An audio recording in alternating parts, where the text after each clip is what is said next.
everybody, my name is Sylvia and I'm an amateur artist here at LunabugProductions.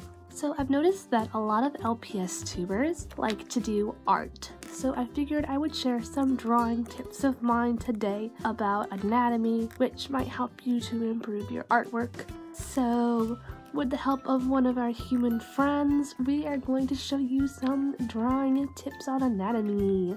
So what we're going to do is we're going to draw two characters. The one on the left is going to be using the scales, and the one on the right is going to be not using the scales. First, what we're going to do is we're going to draw the heads. And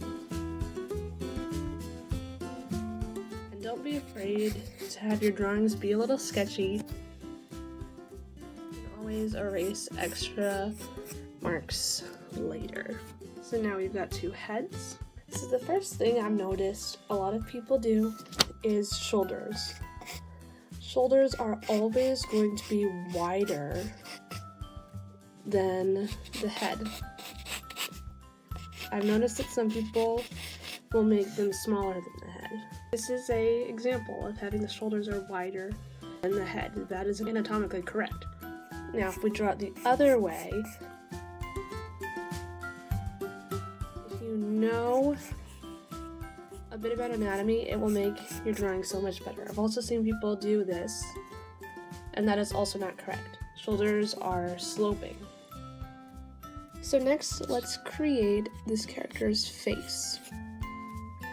A lot of people make the mistake of putting the eyes too far up on the face. Eyes are about halfway up the human face, and if you look in the mirror, you'll see that they are about halfway. I put mine a little higher than halfway. That is my style.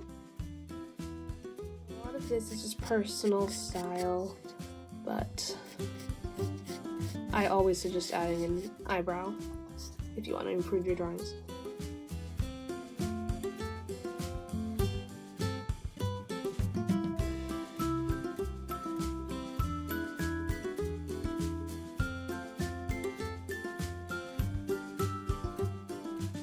I went back and cleaned up some of the drawings, so let's go back and look at them. So another thing that's going to help you if you're trying to get better at anatomy is try to draw your character in 3/4 profile, where they're looking sort of off to the side, because this won't help you learn perspective, whereas this will. And you don't have to do it, but it does help if you want to get better to try and do different perspectives of your character. So next what I'm going to do is add some hair to these characters, and I'm going to draw bangs on both of them because I know that doing the hairline can be sort of difficult for those who are first learning how to draw hair.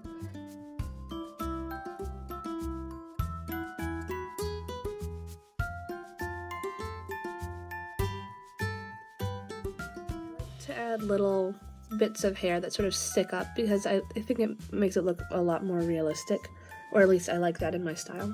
But over here, it's very straight. If you learn proportions, then the hair will be at a much more realistic looking place. And also if you have the neck and the shoulders the right proportions, then the hair will fall more realistically. I often draw my hair so it covers the ears because I'm not that good at drawing ears yet. So now I'm going to add a torso to both of these.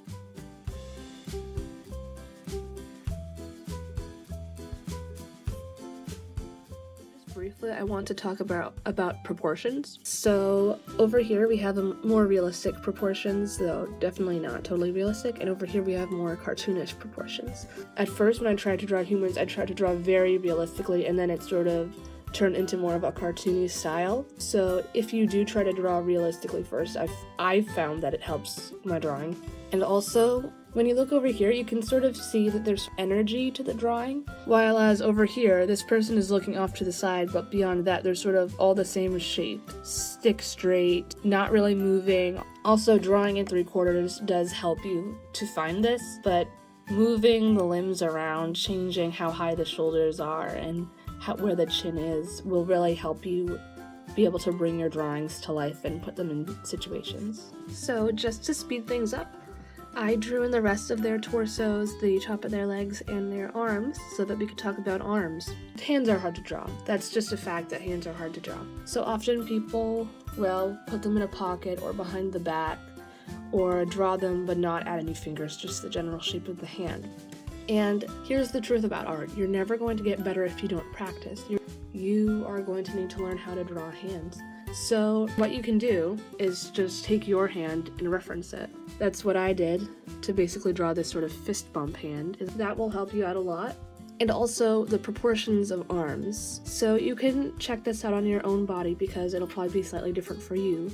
But when you stand up and let your arms hang loose, my elbow comes to a little above my waist and my hand comes to about mid-thigh. But oftentimes people will draw arms out of proportion, and if you're trying to draw realistically, then that just won't work out for you.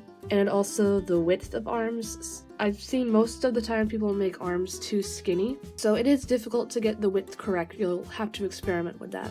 I also sometimes see people where the arms are very wiggly. It's important to remember and to know where the joints in the arm are. They're up here at the shoulder, here at the elbow, and here at the wrist, and then there's the hand, which has lots of little joints. But you can't just make your arm go all over the place if you're trying to draw semi-realistically. You have to know where the joints are in the human body. So that's the extent of the drawing that we're going to do today, and those are pretty much all of the basic anatomy tips. So I'm going to leave you with some final, more general tips. The first one is don't be discouraged.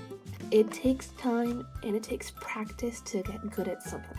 When I was in about the 5th grade, I stopped drawing humans altogether because they were so hard and I just didn't see myself getting any better at it. But later I realized I needed to draw humans if I ever wanted to get better. And I kept drawing and I kept drawing, and some of them turned out horrible looking back on them, but now I've gotten to a spot where I'm pretty happy with the way I draw.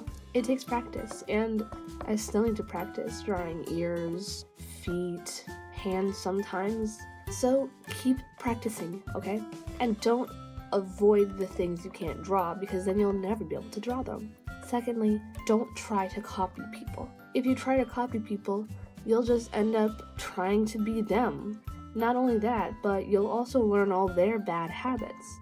So, it's okay to like a certain style, or to look at drawings and see what works and what doesn't, and maybe try and incorporate some different styles into your drawings, but don't try to copy anyone. Let your style develop naturally, and it's gonna take a while. Lastly, is one of the difficult things about art is that you need to know where you need to improve.